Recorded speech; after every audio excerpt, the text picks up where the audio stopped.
কবিতাৰ শিৰোনাম মই বেয়া মানুহ। কথা মানস প্ৰতিম মালিক। আবৃত্তিকাৰ শিল্পী শিখা। মই ভাল হ'ব নোৱাৰিলোঁ। সকলোৰে মনত মই এজন বেয়া মানুহ। মই মনত একো কথাই ৰাখিব নোৱাৰোঁ। ভাল বেয়া সকলো কথাই সকলোৰে আগত প্ৰকাশ কৰোঁ, আৰু সেয়ে মই এজন বেয়া মানুহ। মই সঁচা কথা কোৱা মানুহ।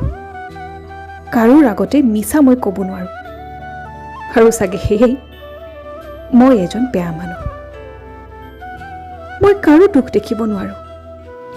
সকলোৰে দুখত সমভাগী হোৱা বাবে আজি মই এজন বেয়া মানুহ। জীৱনত কোনেও মিছা কোৱা মই সহিব নোৱাৰোঁ। চাগে সেই আজি মই এজন বেয়া মানুহ। কিন্তু মই এটা কথা বুজি নাপাওঁ যে কি কৰিলে মই সকলোৰে বাবে এজন ভাল মানুহ হ'ব পাৰিম। কিমান আৰু সকলোৰে কাৰণে বেয়া মানুহ হৈ থাকে।